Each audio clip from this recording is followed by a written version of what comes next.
Halo sahabat Alro, selamat datang di video pembelajaran biologi. Tentu kita tidak asing lagi dengan tumbuhan. Setiap hari pasti melihatnya. Tumbuhan yang kita lihat sehari-hari tersebut sangat beragam. Ada yang berbentuk pohon, perdu, semak, dan lain sebagainya. Tumbuhan tersebut juga terdiri atas berbagai jenis, mulai dari tumbuhan tingkat rendah seperti lumut dan paku, hingga tumbuhan tingkat tinggi seperti pohon durian. Pada bab dunia tumbuhan ini, kita akan mengupas tuntas tentang lumut, Bryophyta, paku, Pteridophyta, tumbuhan berbiji, Spermatophyta, serta manfaat tumbuhan untuk kehidupan. Tetapi sebelum itu, mohon terlebih dahulu tekan tombol subscribe dan nyalakan tombol lonceng. Terima kasih. Sebelum kita membahas tentang tumbuhan lumut atau Bryophyta, terlebih dahulu kita mempelajari tentang ciri-ciri umum yang dimiliki tumbuhan.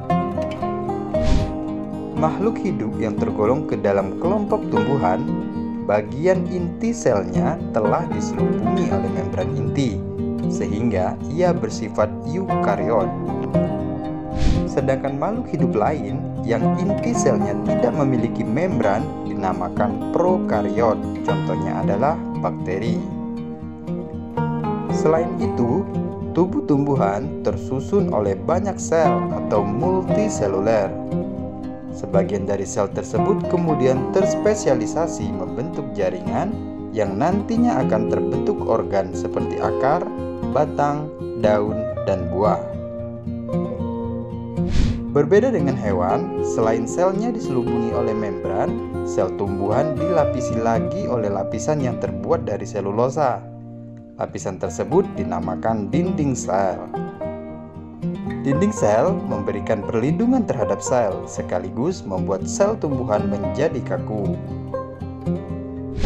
Untuk tumbuhan berhijau daun, di dalam sitoplasmanya terdapat kloroplas yang berisi klorofil atau zat hijau daun.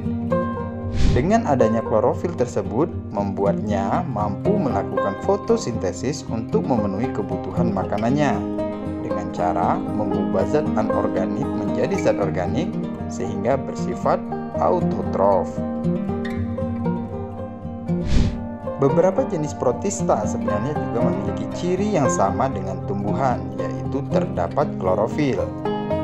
Meskipun protista mirip tumbuhan atau alga memiliki klorofil dan mampu berfotosintesis, namun alga tidak digolongkan tumbuhan karena ada ciri lain yang tidak terpenuhi. Salah satu ciri tumbuhan sejati yaitu organ tubuhnya seperti akar, batang, dan daunnya dapat dibedakan dengan jelas. Sedangkan alga hanya berupa talus atau belum bisa dibedakan antara akar, batang, dan daunnya. Reproduksi tumbuhan dilakukan melalui dua cara, yaitu secara generatif dan secara vegetatif. Secara generatif melibatkan pertemuan sel kelamin jantan atau serbuk sari dan sel kelamin betina putik yang dinamakan penyerbukan. Sedangkan secara vegetatif atau tak kawin melalui banyak cara, misalnya tunas, umbi, geragi atau stolon, rizom atau akar tinggal untuk vegetatif alami. Sedangkan untuk vegetatif buatan, misalnya cangkok, stek, menyambung atau grafting, dan lain sebagainya.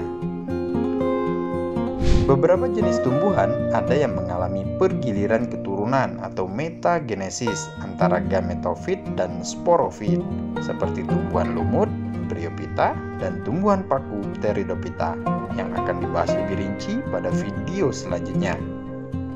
Terima kasih telah menyaksikan video ini, semoga bermanfaat.